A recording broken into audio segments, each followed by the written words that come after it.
प्रभु यीशु मसीह के नाम में आप सभी का स्वागत है आज के बाइबल अध्ययन में। जैसा कि हम देख रहे हैं दैनिक जीवन मसीह के साथ भाग 4। आज हम देखेंगे दास और स्वामी का संबंध। तो दैनिक जीवन मसीह के साथ इस श्रृंखला में पिछले वीडियो में हमने पारिवारिक रिश्तों के विषय में देखा था। आज हम देखने वाले हैं दास और स्वामी के संबंध के विषय में, जो हमें मिलता है कुलुस्सियों का खत उसका 3 अध्याय 22 से लेकर के 4 अध्याय की पहली आयत तक। तो 3 अध्याय की 22वीं आयत, हे सेवकों, जो शरीर के अनुसार तुम्हारे स्वामी हैं, सब बातों में उनकी आज्ञा का पालन करो, मनुष्यों को प्रसन्न करने वालों की नाई दिखाने के लिए नहीं, परंतु मन की सिधाई और परमेश्वर के भय से। 23वीं आयत, और जो कुछ तुम करते हो तन मन से करो, ये समझ कर कि मनुष्यों के लिए नहीं परंतु प्रभु के लिए करते हो। और ऐसा ही वर्णन हमें इफिसियों का खत उसका 6वां अध्याय 5वीं आयत से लेकर 9वीं आयत में मिलता है। अब जिस समय ये पत्री पौलुस ने लिखी थी इफिसियों को और कुलुस्सियों को, उन दिनों में रोमन साम्राज्य में दास प्रथा बड़ी प्रचलित थी और बड़े पैमाने पर जो है दासों के द्वारा काम लिया जाता था। और जो दास होते थे, स्लेव होते थे, उनके लिए अपने जीवन पर उनका कोई अधिकार नहीं होता था। वो पूरे तरह से अपने स्वामी के हाथ में होते थे, उनके साथ वो जैसा भी चाहे व्यवहार कर सकते थे। तो पौलुस जब इस बात को लिखता है दासों को, तो उस समय कलीसिया में वहाँ पे दास भी आते थे और जो दास रखते हैं अर्थात स्वामी, वो भी आते थे। तो दोनों को पौलुस यहाँ पे कुछ सुझाव, कुछ निर्देश दे रहा है ताकि उनके बीच में एक अच्छा संबंध स्थापित हो। तो पौलुस जो है दासों को ये आज्ञा दे रहा है, सुझाव दे रहा है कि अपने स्वामी की, जो तुम्हारे स्वामी हैं, उनकी आज्ञा का पालन करो और मनुष्यों को प्रसन्न करने वालों की नाई दिखाने के लिए नहीं, परंतु मन की सिधाई और परमेश्वर के भय से। और वो कहता है कि तुम्हें जो भी तुम्हारे स्वामी काम देते हैं उसको तुम अच्छी पूरी निष्ठा से, पूरी ईमानदारी से, प्रभु का डर भय मान के करो।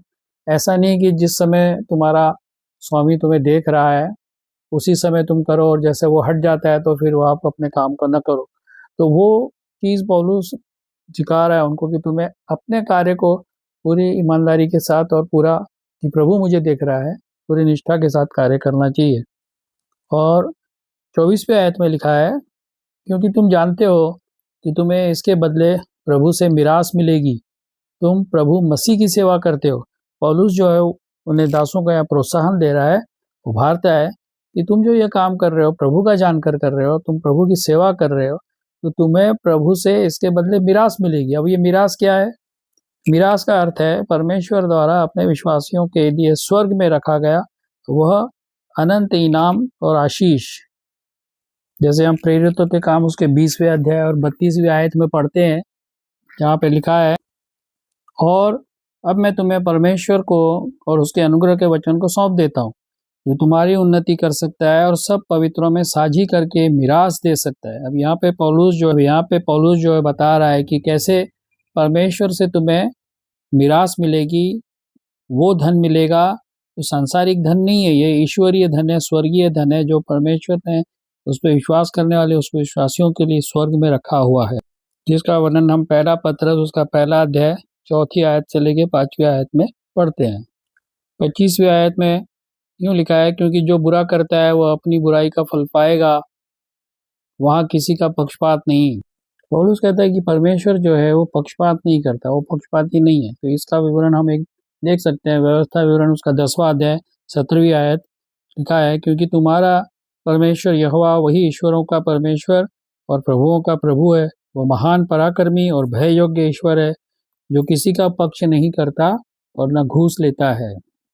पौलुस जो है परमेश्वर के इस वचन के द्वारा उन्हें प्रोत्साहित करता है दासों को कि वो निरुत्साहित ना हो, वो निराश ना हो, वो अपनी अवस्था को लेकर के दुखी नहीं हो। जैसा 1 कुरिन्थियों उसका 7वां अध्याय और 22वीं आयत में लिखा है कि जो दास की यह दशा में प्रभु में बुलाया गया है वो प्रभु का स्वतंत्र किया हुआ है, और वैसे ही जो स्वतंत्र की अवस्था में प्रभु में बुलाया गया है प्रभु का दास है। तो जो दास है वो ये ना सोचे कि मेरी अवस्था ऐसी है, मैं दास हूँ। नहीं, तुम प्रभु के द्वारा स्वतंत्र किए गए हो और तुम अब प्रभु के दास हो। और जो स्वतंत्र है और प्रभु में आए हैं वो प्रभु के दास हैं। तो प्रभु में दोनों की स्थिति एक ही है। ऐसे ही वो कहता है 4 अध्याय की पहली आयत में, हे स्वामियों, अपने अपने दासों के साथ न्याय और ठीक ठाक व्यवहार करो, ये समझ कर कि स्वर्ग में तुम्हारा भी एक स्वामी है। तो यहाँ पे पौलुस जो है स्वामियों को भी लिखता है, उन्हें भी वो बताता है, हिदायत देता है कि तुम्हें जो है अपने दास जो है तुम्हारे पास, जो तुम्हारे रखे हुए कार्य के लिए कर्मचारी है, उनके साथ तुम्हें जो है ठीक ठीक व्यवहार करना चाहिए। आप उन पर हुक्म न चलाएं, उनको धमकियां ना दें। जब हम इफिसियों के खत में पढ़ते हैं वहाँ पे लिखा है धमकियां ना दें, मतलब उन्हें डराएं धमकाएं नहीं, उन्हें हतोत्साहित नहीं करें, बल्कि उनके साथ ठीक व्यवहार करें, यह समझकर कि स्वर्ग में तुम्हारा भी एक स्वामी है। तुम्हें इस बात का भी डर होना चाहिए कि तुम्हारा भी एक स्वामी है, तो तुम्हें देख रहा है, वो स्वर्ग में है। तो इस तरह से जब इस तरह का व्यवहार, यदि ये संबंध इस तरह से दोनों यदि सुधर जाएं, अच्छे हो जाते हैं, तो जो भी कार्य है वो अच्छी रीति से चल सकता है और अच्छे रिजल्ट, अच्छे परिणाम उसके मिलेंगे। जब हम आज के संदर्भ में देखते हैं तो आज भी जो लोग काम करते हैं किसी के अधीन रह के, चाहे वो शॉप में काम कर रहे हैं, चाहे वो किसी फैक्ट्री में काम कर रहे हैं, तो उनके ऊपर जो भी सुपरवाइज़र है वो उनके साथ अच्छा व्यवहार रखें, उनकी सुने, उनकी माने, और साथ साथ जो उनके ऊपर सुपरवाइज़र हैं, यदि वो मसीह हैं, तो वो अपने अधीनस्थ जो भी उनके कर्मचारी हैं उनके साथ भला व्यवहार रखें, ताकि वो भी प्रभु को जवाबदेह हैं। क्योंकि सब एक साथ मिलकर के हम चलते हैं, तो ये एक ऐसे संबंध, एक रिलेशन है जो बड़े परिवार में नहीं है, परिवार के बाहर है। जब हम अपने कार्य क्षेत्र में होते हैं, जहाँ भी हम काम कर रहे हैं, तो वहाँ पे हमें प्रभु के वचन को सामने रख के काम करना है। मुझे भी याद है जब मैं नौकरी में था, सर्विस में था, तो मेरे सामने भी कभी कभी ऐसा आता था कि कोई हो सकता है आपका जो बॉस हो, अधिकारी हो, वो आपके साथ उचित व्यवहार नहीं कर रहा हो। आपको लगता हो कि नहीं, ये जो कर रहा है मेरे साथ ये उचित नहीं है, ये मेरे पे थोड़ी ज्यादती कर रहा है या मुझे सता रहा है। लेकिन ऐसे में हम प्रभु की ओर देखें, प्रभु की ओर देख के हम उसको पुकार के कि प्रभु, मैं तो आपके वचन को आदर मान देते हुए मैं आपकी इच्छा के अनुसार करूँगा, मैं आपके वचन के अनुसार चलूँगा। अब ये जो भी मेरे साथ कर रहा है, व्यवहार कर रहे हैं मेरे साथ मेरे अधिकारी, जो भी है, प्रभु इसको तू संभाल, ये तेरे हाथ में है। मेरे भी लाइफ में ऐसा हुआ कई बार, तो मैं प्रभु के हाथ में सौंप देता था, जबकि मेरे साथ बहुत कम ऐसा हुआ।